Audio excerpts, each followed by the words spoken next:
दोस्तों बजाज फाइनेंस का जो नो कॉस्ट ईएमआई कार्ड रहता है, अगर उससे आपने किसी भी प्रकार का कोई भी प्रोडक्ट्स ईएमआई के ऊपर खरीदा है और अब दोस्तों ऐसी प्रॉब्लम्स आ गई है कि आप शुरुआत में तो 2 या 3 4 ईएमआई आपने पे कर दी है, लेकिन अब ऐसी कंडीशन आ गई है कि ऐसी स्थिति में आप उस ईएमआई को पे नहीं कर पा रहे हैं, यानी कि आपको कुछ फाइनेंस प्रॉब्लम चल रही है जिसके कारण आप उसकी ईएमआई को पे नहीं कर पा रहे हैं। और उस पे नहीं कर पाने से आपको कंपनी की तरफ से कॉल आते हैं, रिकवरी एजेंट वाले आपको कॉल करते हैं, तरह तरह की बातें बताते हैं, तरह तरह की आपको धमकियां देते हैं, पैसा देने के लिए आपको फोर्स किया जाता है। तो दोस्तों आज की वीडियो में मैं आपको बताऊंगा कि क्या प्रॉब्लम्स हो सकती है अगर आपने उस ईएमआई को भविष्य में पे नहीं किया है और कभी भी नहीं करेंगे, तो आपको क्या क्या प्रॉब्लम्स आएगी और क्या क्या परेशानियां हो सकती है, इस वीडियो में मैं आपको बताऊंगा। तो सबसे पहले तो दोस्तों मैं आपको बता दूं कि अगर आपने बजाज फाइनेंस ईएमआई कार्ड है उससे अगर किसी भी प्रकार की कोई भी ईएमआई कराई है तो आप हो सके जितना उसकी ईएमआई को पे कर दे, क्योंकि ऐसा नहीं है कि आप पे नहीं करेंगे तो आपके साथ कुछ भी नहीं होगा। ये बात सही है कि आपको किसी भी प्रकार का कोई भी प्रॉब्लम्स नहीं होने वाला, ना तो आपको जेल होने वाली है, ना ही आपके ऊपर केस बनेगा, ऐसी किसी भी प्रकार की कोई भी प्रॉब्लम्स आपके साथ नहीं होने वाली है। लेकिन फिर भी मैं आपको इसके लिए कहता हूँ, यही सजेस्ट करता हूँ इस वीडियो के माध्यम से कि हो सके जहां तक किसी भी प्रकार की ईएमआई का जो पेमेंट होता है वो कर देना चाहिए, क्योंकि नहीं करने से भविष्य में बहुत सारी प्रॉब्लम्स आ सकती है। तो दोस्तों मैं एक एक करके आपको उस प्रॉब्लम्स के बारे में बताऊंगा कि क्या क्या प्रॉब्लम्स आपको आ सकती है। तो सबसे पहली प्रॉब्लम, अगर आप बजाज फाइनेंस का EMI card, no cost EMI card आपके पास है और आप अगर लगातार 3 से 4 ईएमआई को लगातार कंटिन्यू पे नहीं करते हैं और बहुत समय हो गया, जैसे कि 3 महीने, 6 महीने या फिर 1 साल का समय हो गया और आपने 1 साल तक कोई भी ईएमआई आपने पे नहीं की है, तो सबसे पहले आपके बजाज फाइनेंस का जो ईएमआई कार्ड रहता है उसे परमानेंटली डिलीट कर दिया जाता है। अब दोस्तों जब परमानेंट उस ईएमआई कार्ड को डिलीट कर दिया जाता है, ब्लॉक कर दिया जाता है, तो होगा क्या, भविष्य में आप कभी भी, यानी कि भविष्य में कभी भी आप ईएमआई के ऊपर कोई भी प्रोडक्ट्स नहीं खरीद सकते। ऐसा नहीं है कि आप बजाज फाइनेंस से ही, लेकिन किसी भी बैंक से आप लोन नहीं करा सकते, किसी भी बैंक से ईएमआई नहीं करा सकते, कोई भी बैंक वाले आपको लोन नहीं देगा, क्रेडिट कार्ड नहीं देगा, यानी कि इस प्रकार से आपका जो व्यवहार है वो खत्म हो जाएगा।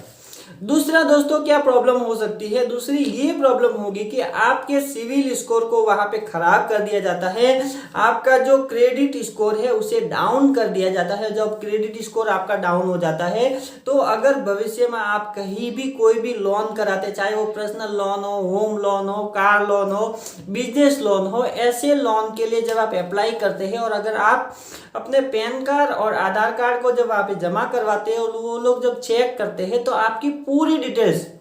यानी कि आपने अभी तक जितने भी लोन लिए हैं उसकी सारी डिटेल्स वहां पे आ जाती है उनके पास, और वो वहां पे चेक करते हैं, देखते हैं कि आपने इन कंपनियों से लोन लिया था, इन बैंकों से लोन लिया था और आपने उनका लोन नहीं चुकाया है, और साथ में ये सारी डिटेल्स तो वहां पे दिखती ही है, और साथ में आपका सिविल स्कोर भी वहां पे डाउन होता है, जो कि आपका अगर 650 700 के आसपास था तो आपके सिविल स्कोर को घटा के 400 350 इधर तक ला देते हैं, जिसके कारण भविष्य में किसी भी प्रकार से कोई भी लोन आपका सेक्शन नहीं होता है।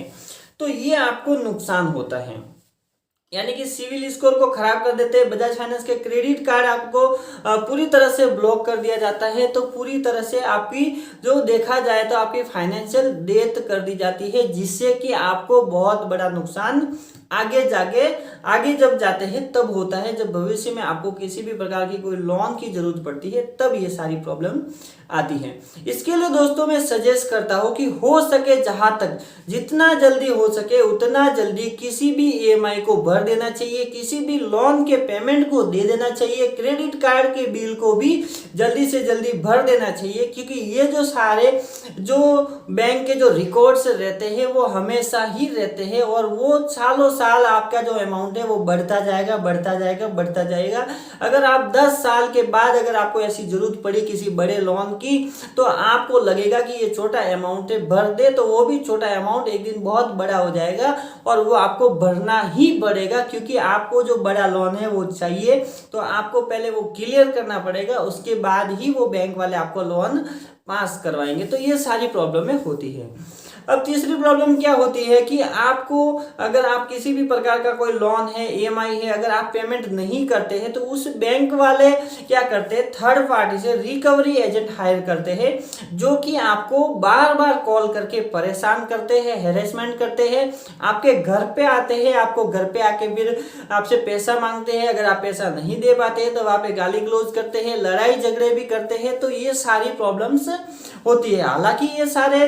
लीगल्स नहीं है, आप उनके ऊपर कंप्लेन कर सकते हैं, उनके खिलाफ कंप्लेन कर सकते हैं। अगर कोई रिकवरी एजेंट आपके घर पे आके अगर आपको परेशान करता है तो उसके ऊपर आप कंप्लेन कर सकते हैं। अगर आपको कोई रिकवरी एजेंट फोन करके बार बार आपको परेशान करता है तो भी आप उनके खिलाफ कंप्लेन कर सकते हैं। हालांकि ऐसी बहुत सारी सुविधा है जो आपको दी जाती है और जो भी कोर्ट्स रहते हैं, कोर्ट कचहरी जो रहती है वो सब आपके फेवर में ही रहती है, आपके खिलाफ नहीं कुछ भी होता है। तो दोस्तों होता क्या है, सारी प्रॉब्लम से होती है और जब लास्ट में अगर आपका अमाउंट 15,000, 20,000, 25,000, 50,000, लाख अगर इतना अमाउंट है तो लास्ट में वो लोग आपको ऑप्शन देते हैं सेटलमेंट का, जिसके जरिए आप सेटलमेंट कर सकते हैं। अगर आपका 50,000 का लोन है तो आपको 25,000 में या फिर 10,000 के आसपास सेटलमेंट हो जाता है। सेटलमेंट करने के बाद भी दोस्तों आपको बहुत सारी प्रॉब्लम तो होती ही है, जो मैंने बताई है वो तो होनी ही होनी, यानी कि आप सेटलमेंट करके आप 10,000 देके उस लोन को क्लियर कर देते हैं। तो आप क्या कर सकते हैं, उससे आपको एक बेनिफिट हो सकता है कि आप जो रिकवरी एजेंट परेशान करते हैं वो बंद हो जाएंगे, बैंक की तरफ से कॉल आना बंद हो जाएंगे, लेकिन आपका सिविल स्कोर खराब हो जाएगा, ये आपका नहीं सुधरेगा, आपका जो परमानेंट जो ईएमआई कार्ड है ब्लॉक हो गया वो कभी भी नहीं सुधरेगा। तो ये सारी प्रॉब्लम है तो वैसी की वैसी ही रहेगी। तो दोस्तों इसके लिए मैं कहता हूं बार बार कि हो सके जहां तक पेमेंट कर देना चाहिए, किसी भी बैंक का लोन हो, ईएमआई हो, क्रेडिट कार्ड का बिल हो, ये सारे जो पेमेंट होते हैं वो जल्दी से जल्दी कर देने चाहिए। हमें उसके लिए रुकना नहीं चाहिए, क्योंकि भविष्य में ये बढ़ के इसका ब्याज जो है वो बढ़ता रहता है, कम कभी भी नहीं होता है।